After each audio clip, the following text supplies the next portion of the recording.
frustrated over the loss of a 3-year-old in our community. This morning on DC News Now, a 3-year-old boy shot and killed in Prince George's County. His mother in the hospital. What police are doing to find the person responsible. Vote no! Vote no! Vote no! Plus, protesters descend on the capital of the Commonwealth in opposition of the monumental move. Temperatures touching the 60s, but showers could dampen part of your weekend. Final words ahead of Super Bowl 58. We are live from Sin City as players gear up for the big game. And it's National Pizza Day. We're helping you celebrate with deals across the DMV. You're watching the station covering all of the DMV. This is DC News Now. Well, good morning. It is 7 o'clock right now on a Friday morning, starting off with a live look outside. A nice start to our day. It's a bit warmer than we've seen morning so far this week, which I'm enjoying. We do want to say thanks for starting your day with us. I'm Tanaya Wright. Good morning, Jim. Corey James. Shanika, she is keeping a track of the commute for you out there. We're going to check in with her in just a moment for more on the roads.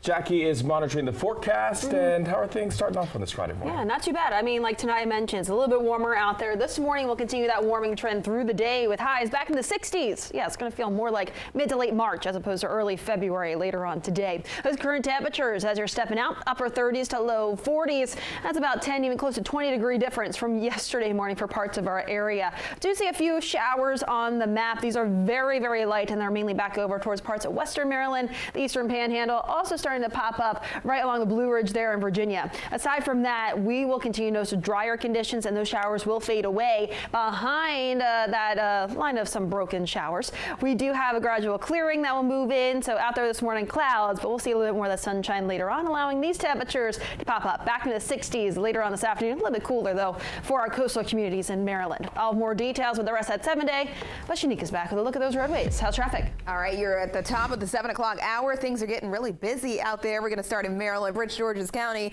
Here's the inner loop side of the Capitol Beltway. So you are going to find a tractor-trailer crash involving a pickup truck. That's causing some delays, and you can see how slow you are on this stretch here. That's right between 50 and 202. So again, do expect some delays and take it easy. Again, I am just so frustrated over the loss of a 3-year-old in our community. I said to the police officers, I have a 3-year-old grandchild, and this is frustrating. And this is trauma not just on the community, but it's trauma on the police officers.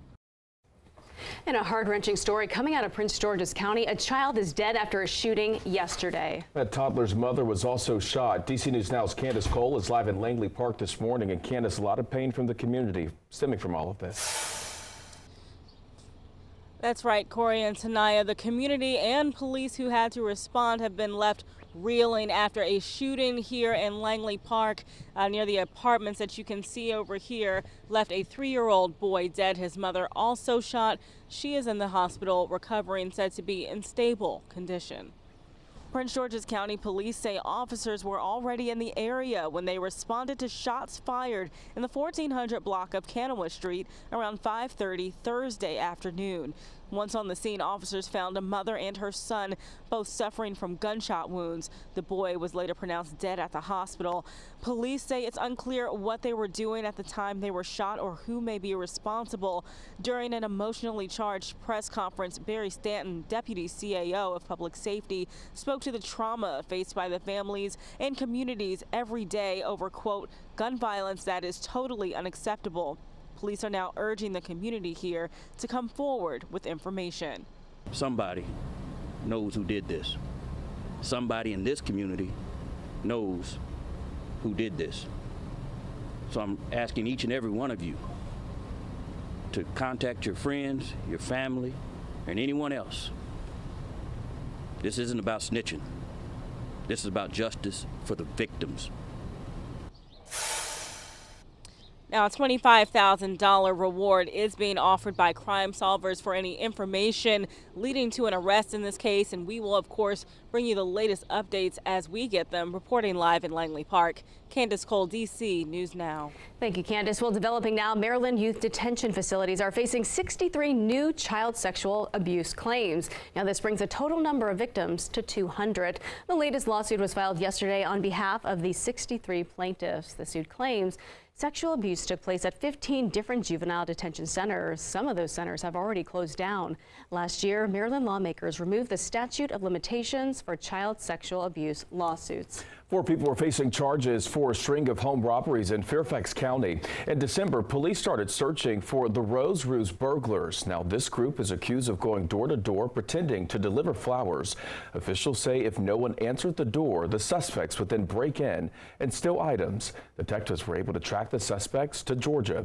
They're currently in custody and will be extradited back to Virginia. 4 middle school students are recovering this morning after their school bus flipped over in Columbia, Maryland. This happened yesterday afternoon on Old Columbia Road. Howard County Police say the bus veered off the road and overturned. According to officials, no other cars were involved, and there is no evidence the driver was under the influence.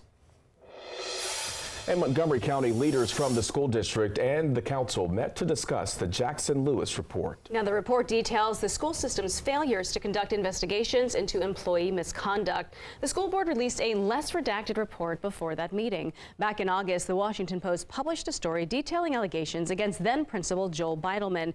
The school board has since been under fire for the lack of transparency.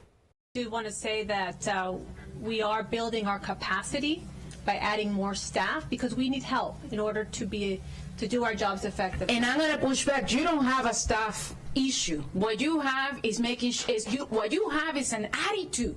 You gotta make sure that you understand your power and demand accountability and transparency. You don't need people to tell you that. Now, the school board says they will provide an update on their progress and making changes in 90 days. Moving to Frederick County, Maryland, a proposed budget for the school system is drawing some criticism. That budget includes meeting the minimum salary of $60,000 for teachers. The president of the Frederick County Teachers Association tells us the salary is not competitive and teachers will struggle financially. The district is expected to grow in the next school year by more than 1,000 students. School staff say they worry the proposed salary will not compensate them for growing class sizes. What we really need is a concerted effort to bring down class size overall so that we can more readily absorb students and things. And we get, the lower the class size, the better individualized instruction teachers can give. And the board is expected to submit its final budget to the county next week. And new this morning, Governor Westmore outlining Maryland's plan for the next decade. He presented his administration's priorities, objectives, and performance indicators. Now, there are 10 priorities the governor is focusing on. They are ending child poverty, setting up students for success, improving the economy, lowering unemployment, making communities safer, making Maryland more affordable to live in, advancing infrastructure, creating a world-class healthcare system, making the state a leader in clean energy, and making Maryland the state that serves. And Prince George's County Councilmember Crystal Orida introducing new bills that focus on new parents. One would give county employees access to parental leave after 3 months of working instead of 1 year. Another bill will require all county buildings to have pumping rooms for employees and visitors. Time right now is 7:07. A former employee at DC's 911 call center is speaking out about problems within the department. Yesterday, the city council held a hearing focusing on the center's failures. Sabrina Richardson answered 911 calls for the city for more than 2 decades. She spoke at the meeting and said she retired last month to protest the center's leadership. People aren't staying because they're abused and they're treated basically as if we're on a slave ship. Statistics are more important than saving lives at the OUC. There are certainly things that need to be addressed. I know that. What I'm trying to do here is really build an agency for the ages. The 911 call center has been under fire for years for dropped calls, long hold times, and low staffing levels. Auditors' reports say these problems have caused multiple deaths. Your time right now is 7:08 this morning. Mayor Bowser is working to bring artificial intelligence to the district. Yesterday, she signed an order outlining the actions her administration is taking. Leaders say there will be a clear training plan for agencies to use AI. This comes as the city looks for ways to improve city services, increase efficiency, and analyze data. DC will also create an AI task force. The city's administrator says agencies that manage human services will benefit the most from AI. Because they're stretched very thin. And they both want the training and help, and they want to understand how tools can help them. The administration will undergo a 3-year process to help every agency to develop a strategy for AI. All right, well, this weekend starts the Lunar New Year, and the DMV is celebrating in a big way. And here's where you can celebrate the Year of the Dragon. In D.C., the Chinese Lunar New Year parade will take place at Gallery Place this Sunday. The parade will start at 2 o'clock, and over in Virginia, the Asian Community Service Center is hosting its Chinese New Year Festival at Luther Jackson Middle School in Falls Church. Now, that event will take place next Saturday morning at 10 o'clock.